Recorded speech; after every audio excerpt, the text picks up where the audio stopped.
Alors, bonsoir, puisque il est 23 h et que je viens de sortir de la séance de cinéma. Aujourd'hui, c'est mon deuxième film au Ramdam Festival 2026. Le titre, c'est Baise en ville, qui est une référence à une sorte de petite sacoche qu'on prend pour aller voir des copines en ville et dormir sur place sans devoir reprendre les transports en commun. C'est un peu l'histoire. Donc, c'est un film de Martin Jouva, avec Martin Jouva comme acteur principal et écrit par Martin Jouva. Ça fait beaucoup. Euh, donc, le pitch, pour être un peu plus clair, c'est un jeune homme de 25 ans, un peu paumé, qui veut se reprendre en main, qui veut passer le permis, qui trouve un emploi. C'est un peu confus. Et voilà, on va le suivre dans ses aventures pour essayer de s'émanciper un peu. C'est très laborieux. Le titre en lui-même, Baise en ville, c'est parce qu'il trouve un emploi, mais cet emploi, c'est pendant la nuit.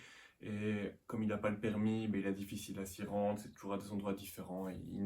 Enfin, c'est une entreprise qui nettoie à la fin des fêtes. Donc si vous faites une fête ici, vous invitez 10 personnes, il y a de l'alcool partout, du vomi, etc.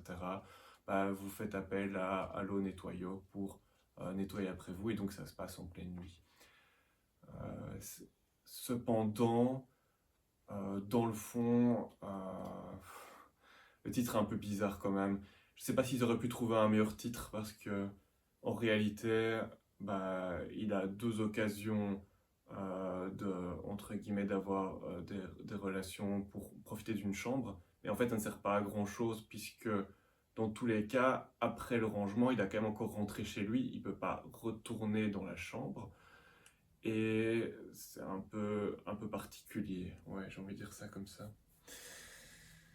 Alors, le casting, il y a William Legbill, Emmanuel Berco, Sébastien Chassagne. J'adore Sébastien Chassagne, que j'ai déjà vu dans, je pense, Irresponsable et aussi dans Parlement, deux séries que j'avais beaucoup aimées, même si j'ai pas pu voir toutes les saisons parce qu'elles sont pas parues.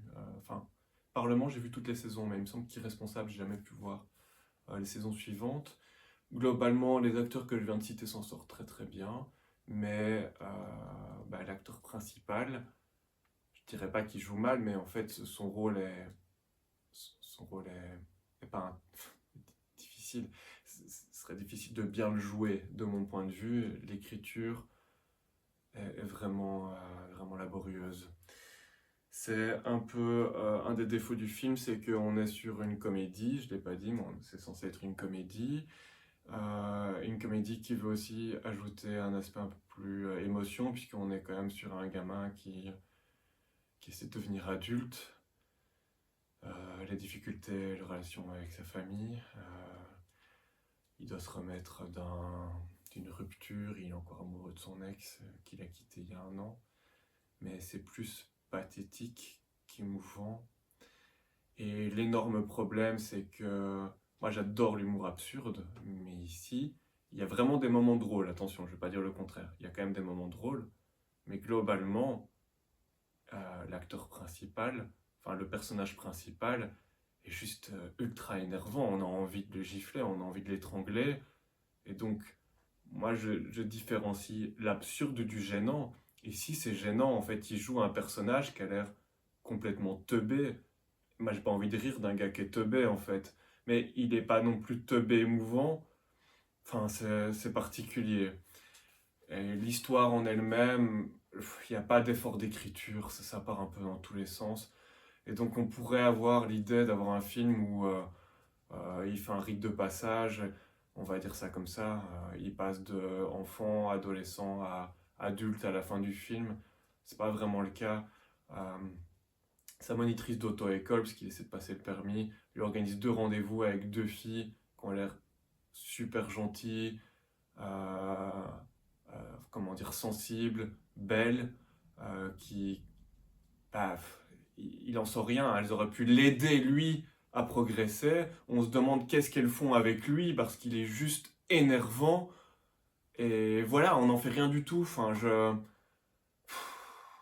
ouais, il n'y a pas grand-chose d'autre à en dire, donc... je... Juste... Je me suis pas endormi pendant le film, c'est certain, mais trop de gênance, beaucoup trop de gênance. Je suis certain que beaucoup vont aimer, hein. C'est peut-être juste pas pour moi, mais pour moi le film a ce défaut-là d'avoir un casting extrêmement inégal, d'acteurs qui sont excellents, et puis ce personnage principal qui est juste mauvais. Enfin, par moments j'ai l'impression que ces gens ils limitent un peu Orelsan dans Demain c'est loin. J'ai pas vu la série qu'Orelsan a faite. Dans Demain c'est loin, Orelsan il est authentique en fait, il est lui-même et il arrive à être drôle et émouvant. Mais ici, lui, non, pas, c'est raté.